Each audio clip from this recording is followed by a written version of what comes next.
Just cut to like the drapes, you know, like the curtains wave. I did this scene the other night with Nina. Careful about spoilers. And no, it's not a spoiler. It was really funny. And I'm like really angry. And I'm supposed to be like walking down the hallway, and then I'm supposed to like disappear. And at the end of the hallway, I'm supposed to then make a left and just walk out that door.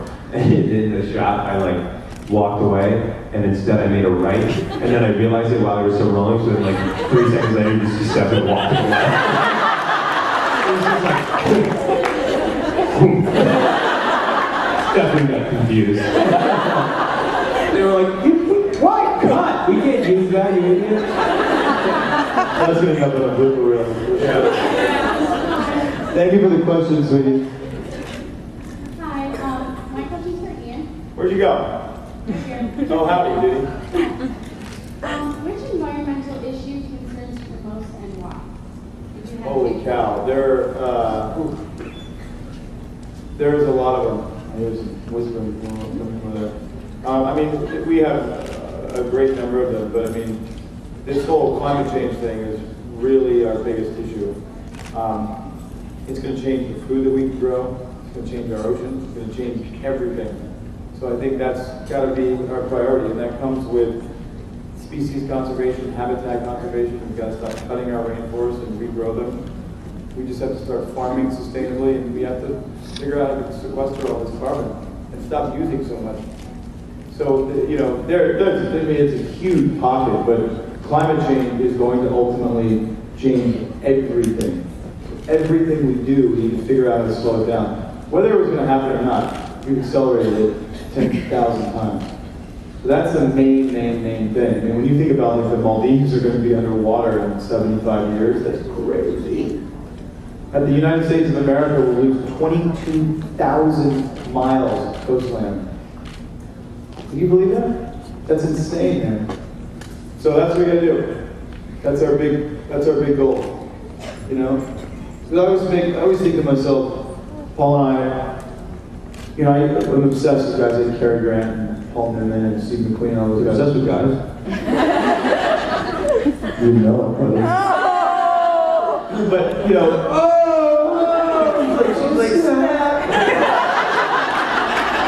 But I always see these like pictures of Cary Grant stuff and his Rolls Royce cruising through the south of France with like cigar and whiskey, you know, it's like 10 o'clock. Making a drive? Well, no, he's in the back. His driver's in the front.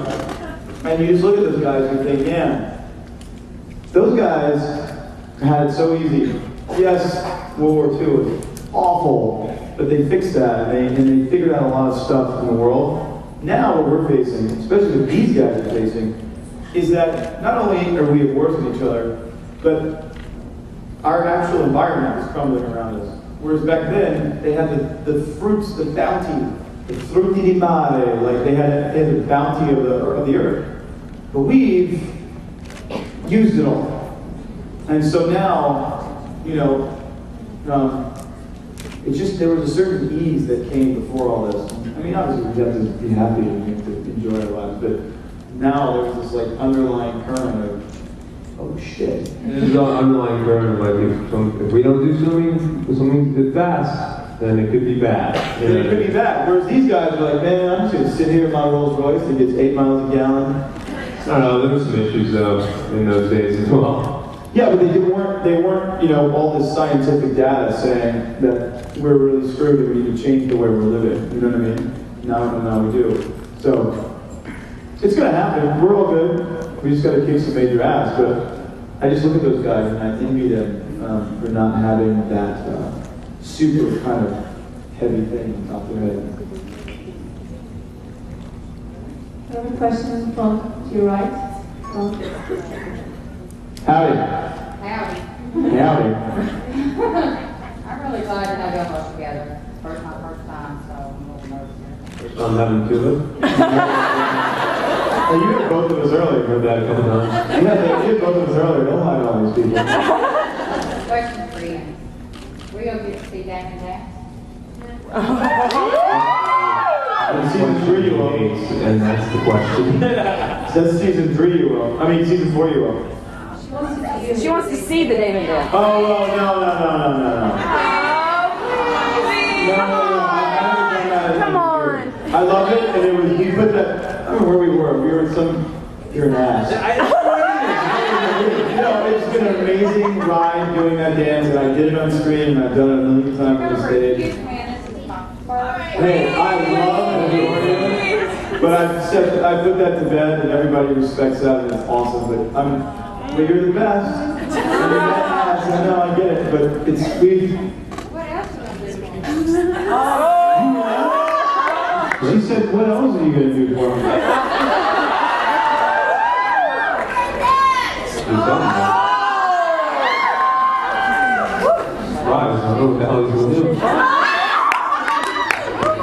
You asked for it. How's that? It's like, no, it wasn't very good. I didn't give enough tongue apparently.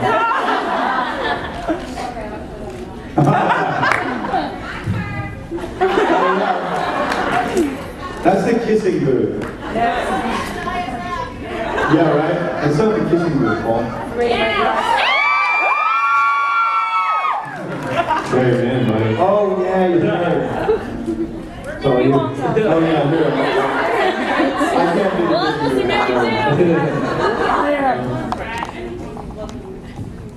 I actually have a question for both of y'all, but first, Deanna wants to say thank you for being from Louisiana. You're the best export from Louisiana. Hey, thank you. I'm only from Louisiana because my parents did it in Louisiana. My mom. Your parents did it in Poland, I think. You said you do a lot of writing and producing your own things. Have you ever? Well, not a lot, but we do a little. But have you ever thought of asking Julie Fleck if you could write or direct an episode of Vampire Diaries? You know, here's the problem with that. We wouldn't, yeah, I mean, eventually I know we'd all like to do that, but it's so far off of our radar right now, by virtue of the fact that we're so focused on trying to get movies, that I don't think we would do a very good service, and they wouldn't trust us yet. We have to shoot a movie. I'm hoping to direct an episode. Yeah, we will. I mean, there's no two ways about it. I think we plan on it for sure, and I look forward to it. But right now, it's just There's a lot to encompass when you're directing an episode. There's so much to think about. You really need to be prepared for it. You can't just go in and just say you arbitrarily want to direct an episode. You have to really do the work. You have to understand. I've been doing this for 15 years, but I need you have to put your work in and understand the aspects of editing, the different camera lenses, the different get to know how to move the camera and the pacing. You have to work with the actors, and there's so much. And it's hard to do when you're in every other scene. Yeah, as it's an actor.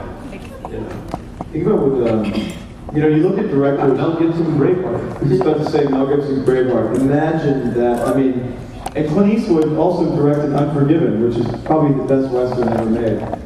And you look at these guys, and you have such immense amount. Where are you going, Bob? Is it boring you? Good night, Bob. But yeah, I mean, it's we definitely plan on it, and it's going to be awesome. But it's one of those things, man. It's so far in the distance from me that I'm just focused on other things. But yeah, I mean, it would be pretty cool. Can you imagine Paul and Ian get together and hey, you guys write an episode of the show. It would be like one scene. It would be one scene in the beginning of the episode where Damon and Stefan like toast, have a drink, walk off the stage, and it's every other character the entire episode. Damon and Stefan left to go to Vegas. Paul and Ian would be in Vegas. We need to do a location. We do need to do a location. Vegas studio.